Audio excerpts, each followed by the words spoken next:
Good evening, and welcome to a Fireside Chat with Zany Mystic. This is your host, Lance White. My guest tonight is David Oakford, author of Journey Through the World of Spirit, God, Gaia, and Guardian Angels. His book details his near-death experience, which was initially triggered by a fatal overdose. During this NDE, David became bewildered, then frightened to find that we do not die. Instinctively, he knew to pray and was soon rescued by his own guardian angel.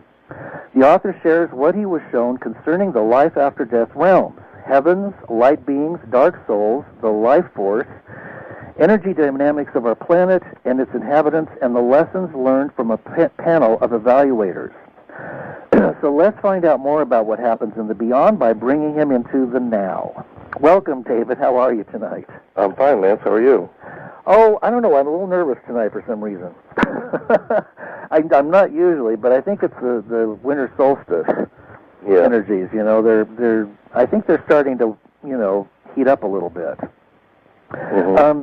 David, I'm a former addict and alcoholic myself. So when I saw that you had initially had some problems with drugs, I kind of honed right in on that.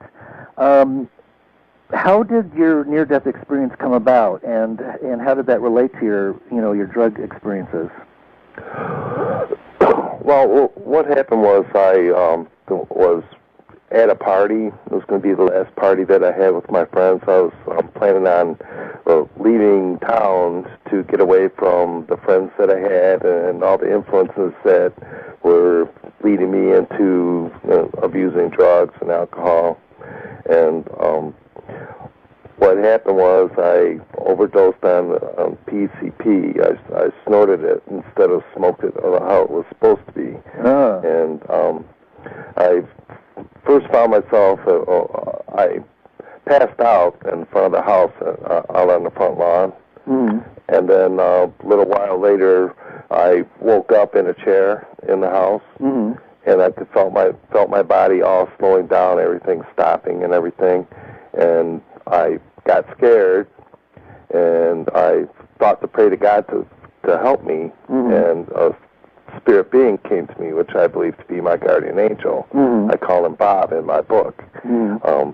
He showed me, he told me things that happened to me when I was younger to prove to me that he was with me all the whole time through my life. And he said that there was a lot that we could see, and a lot of things that we could do at that point. And he said that we could go anywhere that I wanted to go. And I'd heard of the 7 wonders of the world before. And I thought of those, and of course he knew what I was thinking. Right. We talked through thought, basically, is how we talked. And he told me that the only wonders that's left is the pyramids in Egypt and the Grand Canyon in the Southwest United States, which I saw when I was younger. So he told me all I had to do was trust him, think about where I wanted to go, and we would go. Wow. And we went to Egypt. And it was there just like we were there in not even a second. And I saw a thing about time when I was in Egypt. I saw how the pyramids and everything looked back in their heyday, we'll say. And then I saw the pyramids in the current time. Mm-hmm. And I could see, and both time frames were like together. They both interacted with each other, and I saw that I was in Egypt back in that time, and I did some things that weren't quite right, and I ended up hurting a lot of people, and I was told that my life this time is to make up for what I did then. So your sense is that there is kind of a not karma per se, but that eventually our actions do catch up with us, and we do have to balance those out. Yes. Okay. Yeah. When you were at the pyramids, did you have any sense of what they were there for and how they were built? Well, I was told a lot of things about them, but unfortunately, a lot of it, what I was told, I don't really remember all that well.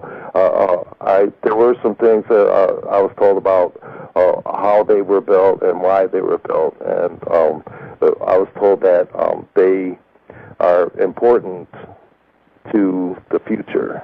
Really? Yes.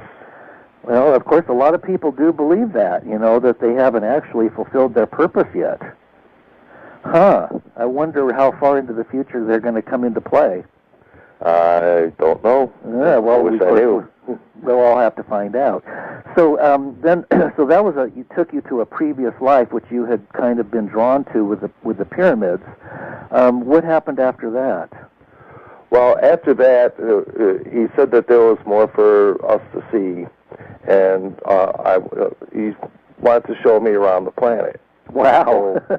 So what we did was we flew from Egypt, and we flew over the oceans, and I could see the countries. It was basically like a low orbit, like the shuttle would fly. That was my viewpoint of it, and I could see the energies of all the lands, and I could tell which ones were more spiritual, which ones weren't, and I could see the effects of humans living on the planet and things that we've done to change the energies of it. What can you go into a little more detail about that? Where were the most spiritual spots and so on and so forth? Well, the more spiritual spots were in Asia, and Asia, with India and places like that. The places that weren't all developed, like our country is. Oh yeah, technology. Yeah, it was different. It had to do a lot of, I was told, of how spiritual the people are and how they've interacted with the planet, how harmonious they are with the planet. Okay. And I could see, some places had, what I call nicer energies than others. But what was America like? America was a lot different. It wasn't really what I would expect. The energies seemed to be kind of out of control. Like I was shown places like in the Northwest. I was shown about how we deforested there, and I could see how the energies were different. They just weren't nice, I'll say. When you say not nice, would you say that was a darker energy, or just not as high a vibration as the more spiritual parts? Not as high a vibration. Okay, all right. So then you went kind of on a world tour, so to speak. And then what happened at that point? Well, after we came back, we were back in the United States, and I saw souls. I could see souls like me. I could see angels like Bob. I could see light beings. I could see the what I call the dark souls, which are tantamount basically to ghosts who haven't gone to the light yet. He told me about the light, and it's a place where souls go so long as they know about it and they go to it, but they could choose not to go to it. And that's what the dark souls were. What do they do? They hang around the planet and get into mischief. Stir up trouble. They a lot of times either they don't know that they passed, or they know that they've passed.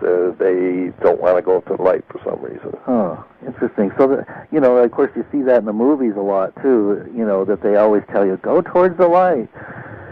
But So then you were able to see those different energies, and what kind of a chat did you have with him after that? Well, after that, I wondered about the planet's energy, and I wondered if I could see that from a distance, because I wanted to see what the aura of the planet looked like. Okay. So we went out into space, and I could see the planet from. We were by the moon, and I could see the planet from there. Wow. And I could see the aura of the planet. It was really cool. It was mainly blue, but it was very strong. But Bob told me that it's been weakened because of how we've been living on the planet and what we've been doing. You know, with the pollution and the deforestation and those things. Did he give you a major reason why things, what the main cause was? I mean, was it basically our lack of concern for our planet? Yes. And so, was the planet like a living entity, like you would look at a soul? The planet has her own soul? Yes. Oh, okay. Yes, a living, breathing being. Wow. Yeah. And you mentioned in your book that he refers to it as Gaia. Mm-hmm. Okay. Yep, that's what the spiritual name that he told me the planet was for the planet. Huh. He had a spiritual name for me too, and a spiritual name for him. Except they were, I couldn't understand. I couldn't say it. It was kind of complex. It was almost like it was in a different language. Interesting. Wow. Did the other side seem as real as this one? Yes. Wow. Yes. Wow. That's it's intertwined with us. It really? Yes. So a lot of times, most people don't see it because their vibration isn't high enough. But there are people with vibrations that are high enough that can see. Now, you said that there were light beings on the planet as well. I mean, all of this is happening in the same space, right? Yes. Okay. Did you have any sense of events that were coming up in the near future, like 2012, or any kind of cosmic changes that were on the way? Not specifically, but I was told that things are going to get worse on the planet before we learn what we're doing and work to right that. Ooh. And no details about that, I guess. No. Of course not. Yeah, I was afraid of that. Did you get a sense that there is anything evil in the world, or were you viewing from a space that was so high that it incorporated everything? I would say that, yes, it incorporated everything. But I was told about evil, and I was told that I was not a part of that, and that I was basically a light being. Okay. And that I was told that there's probably just as much evil as there is light. Really? Yes. Did he explain why that is, or did he go into more details about that? No. Okay. Well, that's interesting. Then you did a life review as well, didn't you? Yes. Was that part of this process, or did that occur after afterwards, or? It occurred toward the end of the experience. Okay. What other things did you learn before your life review? Before the life review, I learned. Now, get this. I know it's probably sounds kind of weird, but I learned about the other planets. Oh, tell us about that. We went by the other planets on our way to the star place. Oh, good. I meant to ask you. And the other planets are also living beings, just like ours is.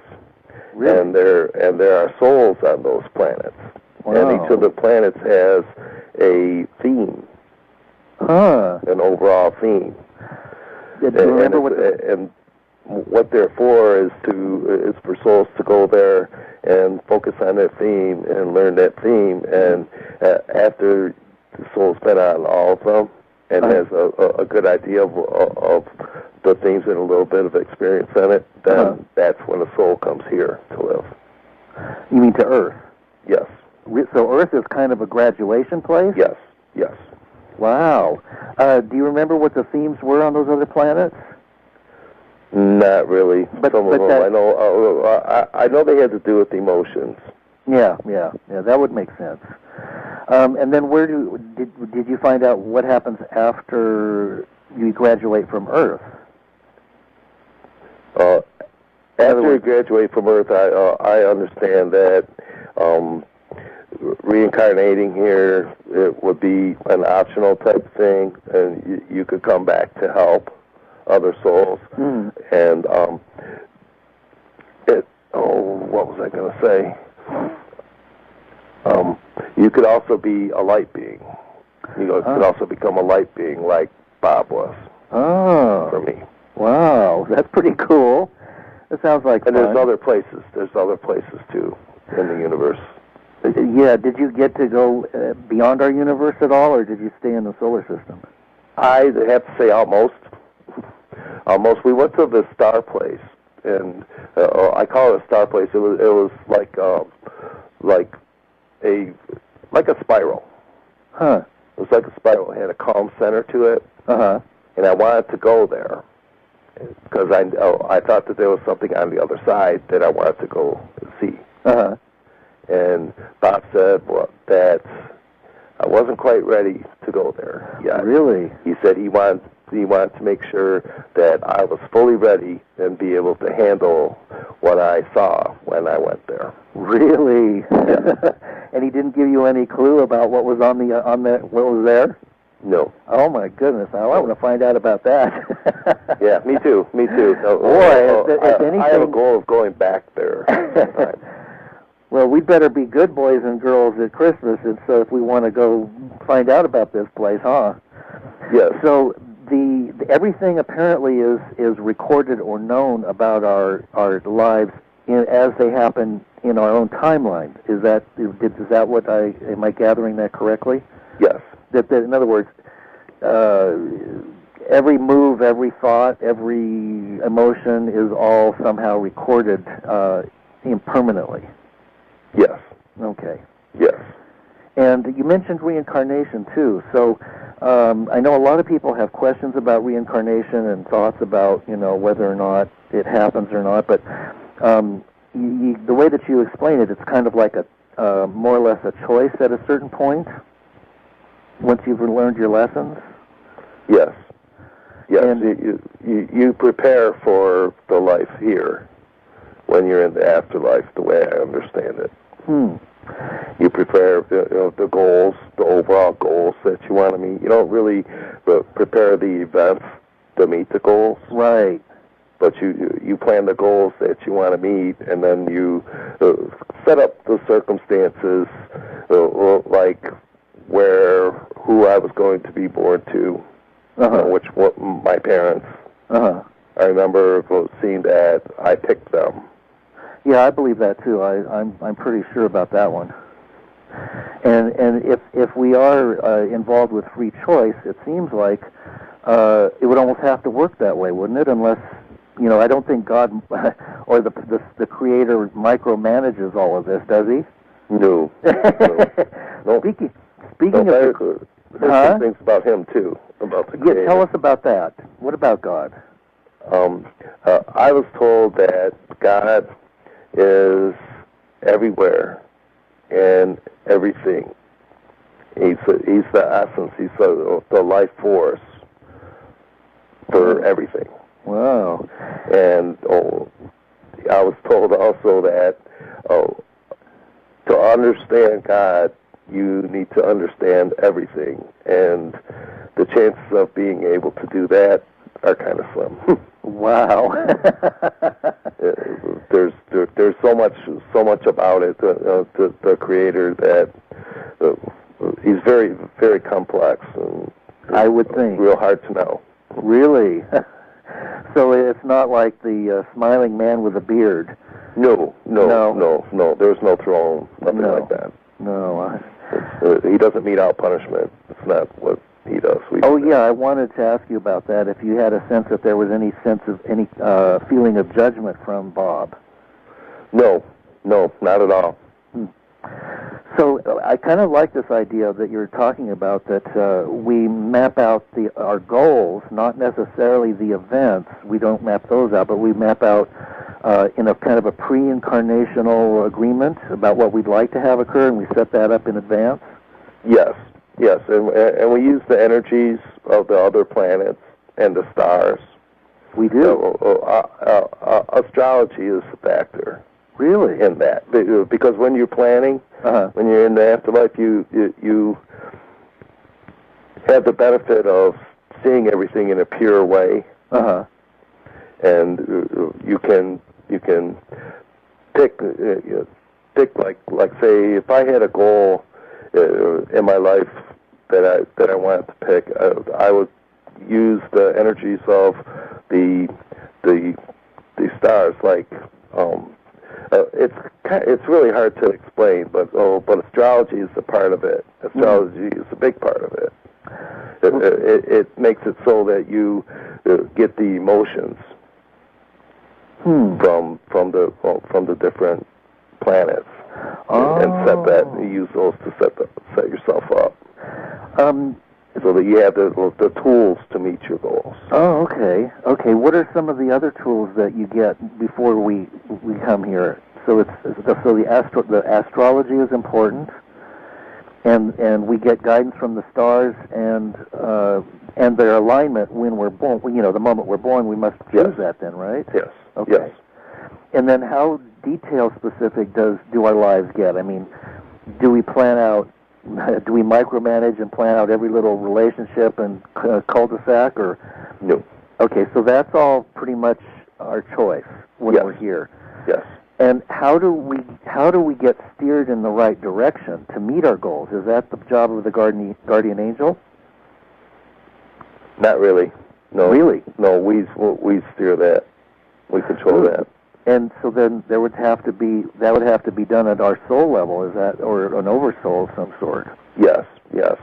I believe spirit guides can be involved in it too, but the ultimate choice is yours. I mean, they could try to steer you, but if you're not going to be steered, then you're not going to be steered. Yeah. Well, that's that makes sense. It's kind of like parenting, huh? Yes. Although I haven't been a parent, but I can imagine what it would be like. You can only do so many things in so many different ways, and sometimes you have to just leave a kid alone, and then let them find out the hard way. Yep. So you mentioned emotions. So is one of the biggest things that we work on the emotions that we can develop, or is it develop our ability to love? Yes. That's what it all boils down to. Because obviously that's the ultimate goal. It doesn't make sense to come here to learn how to be a great violinist or an artist or something. I mean, I know those things are valuable, but it seems like the most important thing is to learn how to love and be loved. Yes. Okay, good. Yes. The Jesus entity, I saw a Jesus entity there, and that's all he told me was, all humans need to do is love one another, and all will be well. That's all he said to me. Wow. What form did he take? When I first saw him, when he first appeared to me, he looked kind of human. He looked like his head looked like a painting that was in the hallway of this parochial school that I went to, 7th and 8th grade.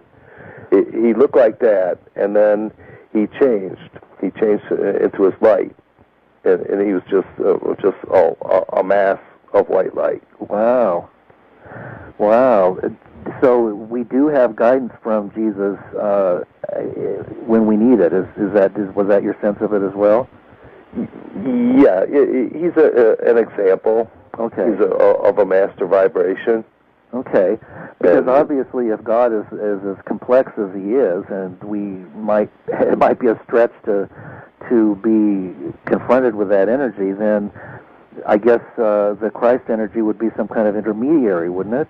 Yes. We're kind of, am I catching the drift that we're kind of striving towards that energy, that we're trying to increase our light quotient and our ability to love? Yes. Okay, good. So what's going wrong on the planet then? Well, choices that are being made, choices that don't bring about loving one another. Like say, you have greed. You have like somebody wants to make something and they want to make money off it, but they don't care what they tear down to make it. Yeah. Things like that. So greed, I see that all over the place. I mean, it seems like it's really it's all we do see. People struggling for power and domination of the world. In fact, it seems that if we don't do something about it, it's going to continue to get worse in that direction. Yes. Yeah, that's what I thought. So, what else did you learn while you were in that state? Well, the life review was the biggest part. Oh yeah, I wanted to ask you about that. That was the biggest learning experience. Okay. And now, how did that be? Was it explained to you that you were going through a life review? I mean, did you you intuitively knew this? Yes. What happened was after we were at the Star Place, and after I saw the Jesus entity, then Bob said that there's more that we could see if I was ready to go see. Ooh. And instead of me picking where I wanted to go, I let him pick. Good choice, I bet. And he brought me to this place that was in this, best I can describe it, was in the shadow of this planet. And I could see from, it was like what I considered to be heaven. Okay. And there were buildings there, there was nature there, there were souls there going all about their business just like we do here. And how to explain it? He took me to this one building, and we went inside, and I remember going up these steps, these wooden steps, and there were rooms in the upper floor, and I went into one room, I saw two spirits in there. They were playing, and they asked me why I was there, and then and I thought that I knew them, but I didn't know from where. And then we went to another room. There was another spirit in there. He didn't talk to me. And then we went to another room, and there was a more advanced spirit in there, which I took to be a female energy. And she was very concerned that I was there. And just their characteristics and the way that they acted, I believe that those are actually my children that I have now. And after that, then we went to another building, and it went just inside the door, and there were these double doors there, and there was this wooden bench, and the wood there, the wooden bench glowed, and there was paneling on the walls, and that was made of wood too from the trees that grew there, and it glowed. It had a glow to it. And Bob told me to sit on the bench and wait for him, and he went into the double doors. And then he came out, and he told me that I needed to go in there. But while I was sitting on the bench, I started seeing my past lives, and I realized I remembered about the bench. And that I was there before. That's where I started to get a little scared. And then when I went into the room, the group of spirits were in there. There was probably maybe a dozen of them, and they started to show me. Each one of them had an aspect of my life that he was to present to me. Okay. Okay, just to present it, just to show me what I did. Okay. Like if I did something bad, then I would feel the feelings of all the other people who were the recipients of me being bad. Huh. Every one of them? In like other if words... I stole from someone, I would feel their pain from me stealing from them. If I hurt someone, I would feel how they felt. Oh, wow. And it went both ways, too. I mean, if I was good, then all the good feelings that were the result of my actions, I would feel those, too. Wow. And I was only 19 years old. I was an alcoholic, a drug addict. Uh-huh. I broke the law many times. I was basically headed for either a grave or jail. Uh-huh. Something like that. That's where I was headed, and I just, Yeah, I've been there. went to the grave, basically. I ended up, I could have ended up dead, and actually that's what happened. Well, yeah.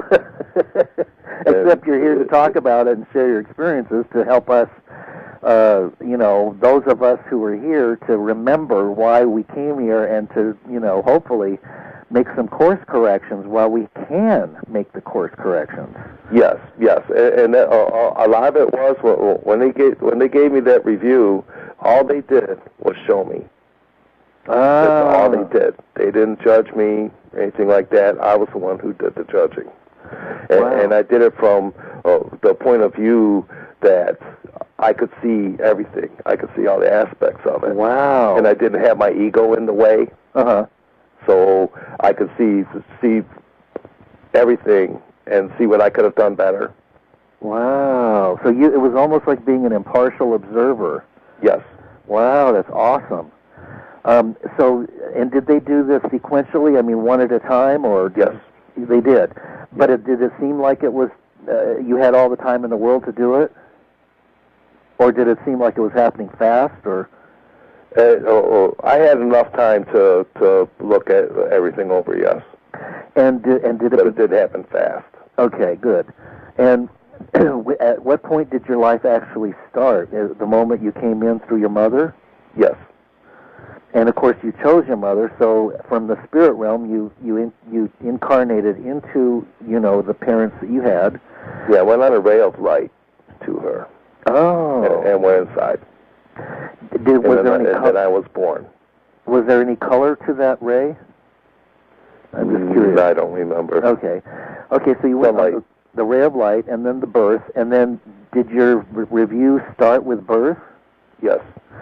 And did you see things that happened to you when you were a baby that you could have done differently? Yes. Really? A lot of the things when I was a baby, there was things that I thought before this happened that I thought I was responsible for, and that I was bad, and that's why I was bad was because of these things that happened when I was less than 5 years old. But I learned that a lot of those things weren't my fault. And I had been carrying around thinking it was my fault all the whole time. And that was affecting your whole life. Yes. Well, that seems to be a common problem here on Earth. Yes. I think we all do that, don't we? Yes, I think so too. So you probably felt a big sigh of relief when you realized that things just happened the way they did, that it wasn't your fault. Yes. Well, I was told that everything that happened was supposed to happen, and it was supposed to happen that way. And did you get? And it was building me up to where I was then and where I am now. Wow. So now you've kind of caught up with yourself. Yes. In a sense, I mean, you've been able to have your life review and see, and you decided that. What was the choice that you made from? You must have made a choice to come back or to return. Were you given the choice to move on into other realms, or? No. No. No. My choice was either to stay where I was or come back to the planet and finish where I started. So you could have stayed there in the spirit realm. Yes, but all the goals that I had set, I would still have to meet those goals. Oh. You know, I could stay there and I could put it off. Right. Or I could just come back and do it. That's what I've always thought. I've always thought that.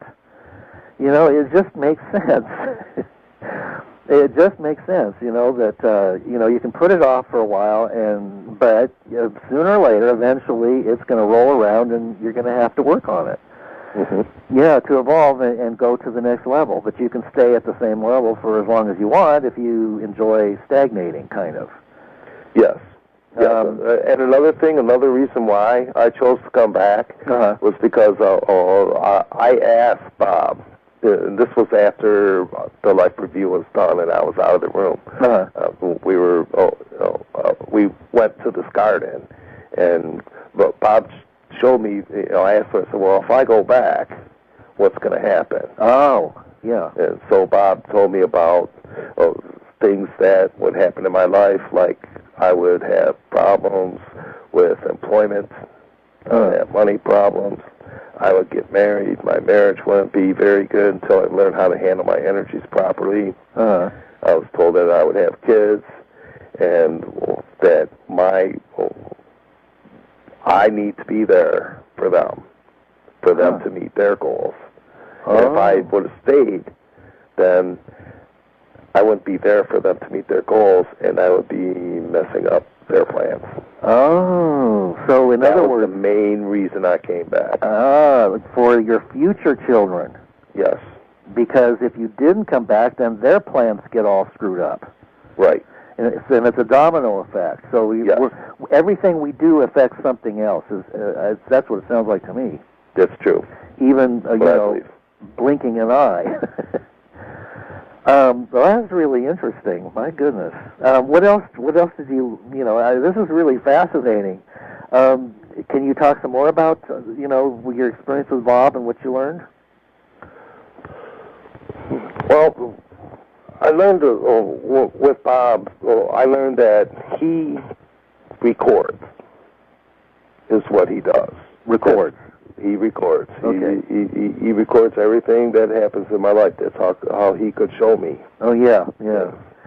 And and that's what he does. He doesn't try to push me either way. I don't have any dealings with him now. He went back. He did come to me the night after. And he wanted me to. He told me about this friend that I had. He told me that he was going to die in a drunk driving accident. Oh. And I didn't want to know. I didn't want to know stuff like that. Yeah. And it was also after I thought the whole day about what happened and what happened afterward, right after when I came back. I woke up all my friends when I came back, and I started telling them what happened. And they told me I was crazy. Oh. So I went walking around all day thinking, well, gee, am I crazy? Was it just a bad drug trip? I thought about it all day. And then I got to the point where when I saw Bob again, it was like, no. It was real. Leave me alone. It's too real. I don't want to know. Yeah. I don't want to know what was going to happen to people. Yeah. Was so you remembered everything when you came back into your body? Yes. And how much time had passed as far as your friends knew you were dead? Or, that you were out there, on the PCP. Was it like minutes or? No, I was gone for a long time. Oh, you were? Okay. Yes, the sun was setting here in Michigan when I left the area, when we went to Egypt. And then when we came back, the sun was setting on the west coast of the United States. And when I came back here, the sun was rising. So a lot of time has passed. Yeah. but you experienced you experienced your whole lifetime in those moments. Yes. And yes. and more. Now, how long I was dead during that time, I cannot say. Yeah. Wow. So then you came back in your body. I wanted to ask you a question about suicide. What happens when a person commits suicide? Well, suicide is a bad thing that you really don't want to do because of the goals that you set. Uh-huh. If you set the goals and you come to this planet and you live a life, that is a big honor for a soul just to do that. Really? Here. Wow. And the way everybody's destiny is intertwined. Uh-huh. If you take yourself out of the picture, then you're not in the picture for everyone else. Ooh. So we really don't have much choice except to move forward and face our fears and our weaknesses and work through our own problems. Right. Well, I think basically what happens when you commit suicide is you start over. Ooh. Okay, well, you convinced me I'm not going to do that tonight. Was there any sense that there were any religious overtones there, or did you have a sense that religion? What do you think about religions? Well, my experience was not religious. Okay. Even though I saw a Jesus entity, it was not religious. Nobody brought up anything about any religions whatsoever. Good. Now, so far as religions go, I'm not really comfortable in any. Yeah. I believe what I believe, and I believe what happened in my experience, and that's what I believe. Yeah. Okay. Yeah. I'm not saying that everyone else is wrong. Right. I'll never say that. Right. Okay. I mean, what's right for one person is right for that person. Yeah. I mean, I'm not against religions. There are parts of all religions that I like. Yeah, same here. And but they don't really capture the essence of what you were just talking about. Right. It's all the trappings and not the good stuff. Yeah. I think there's a lot of influence, from just a human point of view. Right. Now, when you came back, was part of what you came back to do write your book and share your experiences? Well, I was told that people would be interested in my experience sooner or later. No kidding. Yeah, absolutely. And, I kept quiet about it. I told my wife about it. That was the year we got married. I told her, and I kept quiet about it for the rest of it because, I didn't want to, because of what my friend said. Right. That I was crazy. Right. And I didn't want to take a chance on ended up being locked up someplace. Right. That's what everybody seems to think. And I was also kind of a little ashamed that I had the experience in the first place that I did that. You mean with the PCP? Yes. Oh, yes. Okay. And but eventually, how it came about, me telling the story finally was when we got the internet. In 1996, I found an AOL chat room. I found metaphysics chat room. Oh. I went in there. People were talking about metaphysical things, and I realized that, hey, what happened to me is indeed a metaphysical thing. Right. So I started talking about it. Yeah. I tried to tell the story in the chat room. It didn't work. It didn't work? No, it didn't work. I never could tell the whole thing, but I told enough to where people were interested in it, and somebody asked me to write a 2,000-word essay when it happened and send it to them. So I did that. And the guy edited it. The guy was from the UK, and he edited it and he sent it back to me. And I met this woman whose son was dying online, so I sent her the story. And plus, I sent the story to my friends that were interested in it Christmas time in 98. Okay. 97, 98. And somebody sent that little essay to the webmaster of the Near-Death Experiences and Afterlife website. Oh. And he put it on his website. Oh, my. and put my email on there, I got a big stack of emails from people. Huh. All thanking me, saying thank you, asking questions. Wow. Asking me for more, because that 2,000 word essay really didn't tell the whole story. Yeah, yeah. I had to cram it into 2,000 words. Right. So that's basically how I started to write the book. Was people asked me, and I thought, well, no, I'm going to sit down. I'm going to write it. I'm going to write the whole thing. Everything that I remember, I'm going to write. Uh-huh. And that's how my first book came about. My first book, I wrote a book before Journey called Soul Bared, 61 pages long. Huh. Okay. A little book. That was my first shot at trying to do a book. Okay. Which I never did before. So it's kind of like a prototype. Yeah. Need a little bit of work, The concept is there. But Journey came about when I sent a copy of Soul Bared to John J. Harper. Oh, you know John. Yes, John actually co-authored Journey with me. Oh, he did? Yes. He is such an incredible man, isn't he? Yes, he is. What a beacon of light. I've had him on the show 3 times, and every time it's like he just blows me away with everything. Tell me a little bit more about that. So he helped you with the writing of your book? Yes. Basically, the first book wasn't really edited all that well, but and John filled that role for me. Oh, good, yeah. And we have the book is a really good book. It tells a story. The story is straight. PMH Atwater endorsed it. She's a big near-death experience researcher. Oh, yeah. And John is a researcher as well. So that was real nice that they gave me the confirmation. Wow. Well, I've got to get your book now. Speaking of that, why don't you tell us now, before we get closer to the end of the hour, the name of the book and your website and where your book can be found? Okay, the name of the book is Journey Through the World of Spirit, God, Gaia, and Guardian Angels.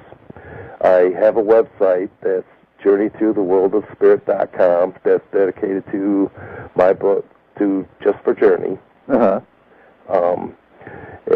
You can get the book at the online retailers, Amazon, Barnes & Noble. You can get it through the publisher, Reality Press. I've been known to send out signed copies to people who write me and ask for them. Okay, yeah, I'm going to do that with my book when it comes out next year. I'm just giving birth to my first book, too, so I know what that process is like. Yeah. It's quite a process. Yes, it is. Now, in your book, do you mention everything that we talked about here on the show and more? Yes. Probably in greater detail, because you had time to, sit down and put it in a sequence that people will be able to understand and so on. Yes. That's fantastic. So, did you tell me did you have children with your wife yet? Yes. Oh, you did. So these things are coming true. Things happen.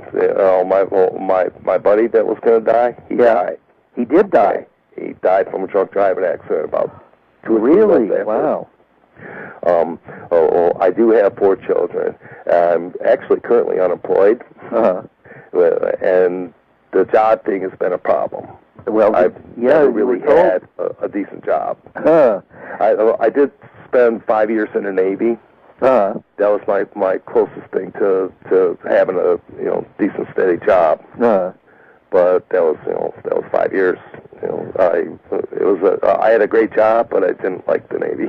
Yeah. So, all stuff happened, and I found people that were interested in it. So you're in alignment now with your soul purpose, I guess. I keep being told that. Yeah. Now, did your alcohol and drug problems clear up after that experience?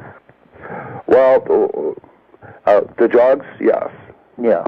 So I didn't want to take chances Yeah, yeah. You know, I don't. I stopped the risky behavior. Yeah, me too. That's what I did. I still had problems. I still had my problems. You know, I still drank. I still, had this experience gnawing at me.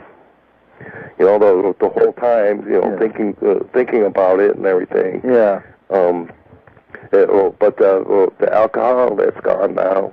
Yeah. I worked on that. The drugs are gone. You know, I have a college degree. I have children. I have a house. You know, mortgage payments. You know, just like everyone else. And I don't. If what happened to me didn't happen, I don't know I'd be able to say those things. Well, of course, you wouldn't be here if you had chosen to not come back, and then the children wouldn't have been born, and then whatever they affect wouldn't have happened, and so on and so forth, I guess. Yes, and they're going to affect a lot too. My children are. Oh, so you were shown that in your while you were on the other side. Yes, not the specific things. Right, I was told that they were very extremely important. Really? Yes.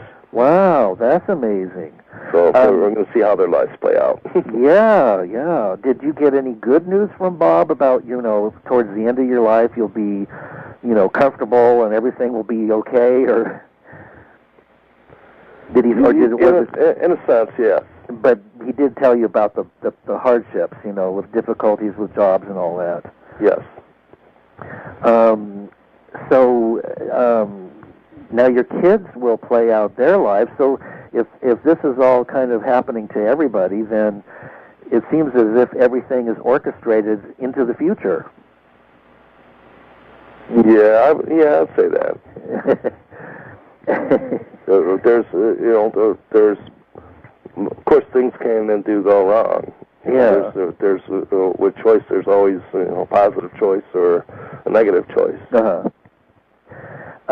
What else? Is there anything else that you'd like to share with us about the other side that people would be interested in hearing? Well, I have to say that it's a real place. Everything is there. It's actually more real to me than this is. Wow. Than living. Than being. I don't know that I could go back to not thinking, to not believing in the afterlife. Wow. There's a lot of skeptics. Skeptics will say, "Oh, it was just a drug trip." But really, it was more than that. It wasn't just it. I've seen too many things to confirm for me. Like auras. There are people that can see auras. Oh yeah. I've met them, talked to them. Yeah. There's people that can see that too. Or I don't really like that term, but people that see the souls who aren't in bodies. Oh right. In fact, I had one on last week who talked about haunted houses. Mm-hmm. So and you can travel, astral travel. Yep, can be done. People do it. Now, did you? I don't necessarily, but you found out most of this stuff after you came back into your body and started researching. Then? No. Oh no. This was all in your after-death experience. Yes. That's where I was introduced to the concepts. Okay. But just through living and learning from other people, I've learned that what I was shown is right. Mm-hmm. So, if you had to sum up everything, what would you say? What kind of advice would you give to our listeners or to other souls out there that are journeying around? Well, my advice would be to be positive. Mm-hmm. To be positive and be as loving and kind as you can, because that will come back. It will come back. Mm-hmm. Everything comes back. Well, David, thank you for being on tonight. This hour's flown by on angel wings. That was a wonderful, wonderful experience to talk to you. And I'm going to go out and get your book. Oh, thank you, Lance. Yeah, because, I mean, I have to read it now. I love this stuff. So best of luck to you, and I will hopefully talk to you again. Okay. All right. You want. Okay. Good night, everybody. Good night. Far into the future, they're going to come into play. I don't know. Yeah, well, I wish I knew. We'll all have to find out. So then, so that was you took you to a previous life, which you had kind of been drawn to with the pyramids. What happened after that?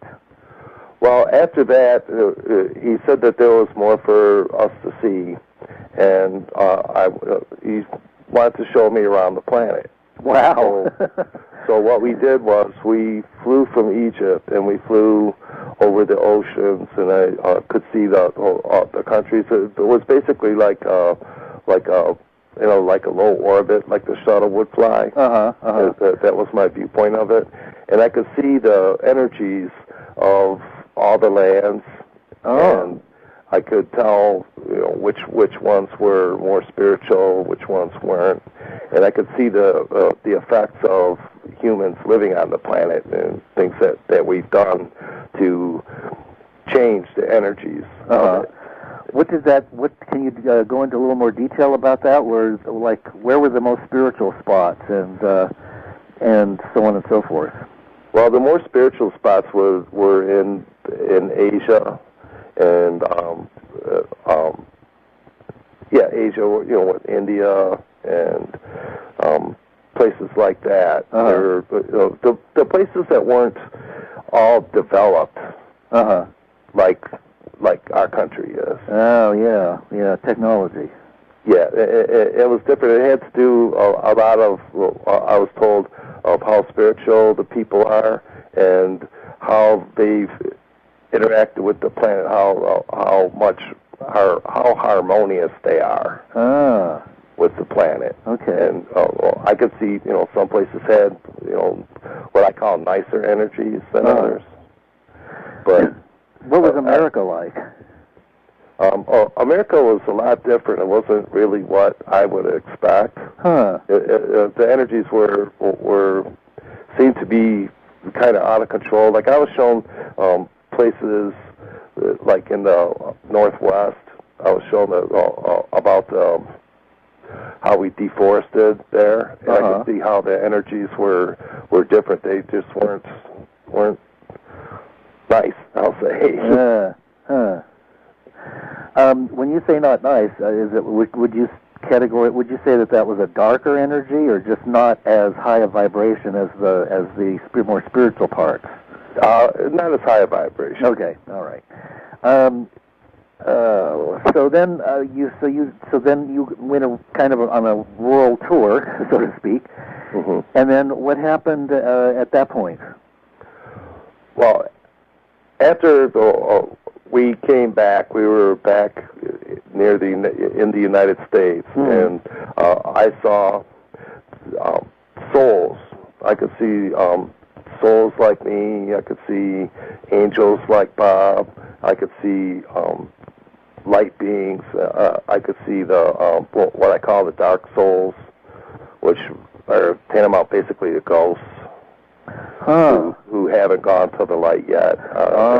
He told me about the light, and it's a place where souls go so long as they know about it, and they go to. We went to Egypt, and it was there just like we were there in not even a second, and I saw a thing about time.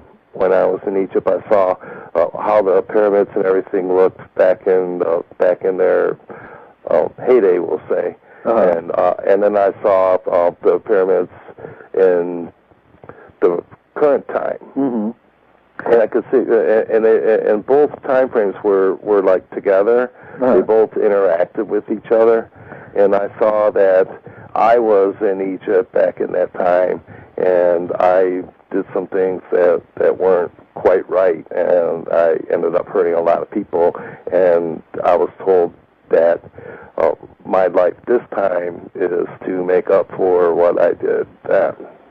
So your sense is that there is kind of not karma per se, but that eventually our actions do catch up with us, and we do have to balance those out? Yes. Okay. Yes. When you were at the pyramids, did you have any sense of what they were there for and how they were built? Well, I was told a lot of things about them, but unfortunately, a lot of it, what I was told, I don't really remember all that well. There were some things that I was told about how they were built and why they were built, and I was told that they are important to the future. Really? Yes. Well, of course, a lot of people do believe that, that they haven't actually fulfilled their purpose yet. I wonder how far... Good evening, and welcome to a Fireside Chat with Zany Mystic. This is your host, Lance White. My guest tonight is David Oakford, author of Journey Through the World of Spirit, God, Gaia, and Guardian Angels. His book details his near-death experience, which was initially triggered by a fatal overdose. During this NDE, David became bewildered, then frightened to find that we do not die. Instinctively, he knew to pray and was soon rescued by his own guardian angel. The author shares what he was shown concerning the life-after-death realms, heavens, light beings, dark souls, the life force, energy dynamics of our planet and its inhabitants, and the lessons learned from a panel of evaluators. So let's find out more about what happens in the beyond by bringing him into the now. Welcome, David. How are you tonight? I'm fine, Lance. How are you? Oh, I don't know. I'm a little nervous tonight for some reason. I'm not usually, but I think it's the winter solstice energies. I think they're starting to, heat up a little bit. Mm-hmm. David, I'm a former addict and alcoholic myself, so when I saw that you had initially had some problems with drugs, I kind of honed right in on that. How did your near-death experience come about, and how did that relate to your drug experiences? Well, what happened was I was at a party. It was going to be the last party that I had with my friends. I was planning on leaving town to get away from the friends that I had and all the influences that were leading me into abusing drugs and alcohol. And what happened was I overdosed on PCP. I snorted it instead of smoked it how it was supposed to be. And I first found myself, I passed out in front of the house, out on the front lawn. Mm-hmm. And then a little while later, I woke up in a chair in the house, mm-hmm. and I felt my body all slowing down, everything stopping and everything. And I got scared, and I thought to pray to God to help me, mm-hmm. and a spirit being came to me, which I believe to be my guardian angel. Mm-hmm. I call him Bob in my book. Mm-hmm. He showed me, he told me things that happened to me when I was younger to prove to me that he was with me all the whole time through my life. And he said that there was a lot that we could see and a lot of things that we could do at that point. And he said that we could go anywhere that I wanted to go. And I'd heard of the 7 wonders of the world before. And I thought of those, and of course he knew what I was thinking. Right. We talked through thought, basically. Is how we talked. And he told me that the only wonders that's left is the pyramids in Egypt and the Grand Canyon in the Southwest United States, which I saw when I was younger. So he told me all I had to do was trust him, think about where I wanted to go, and we would go. Wow. And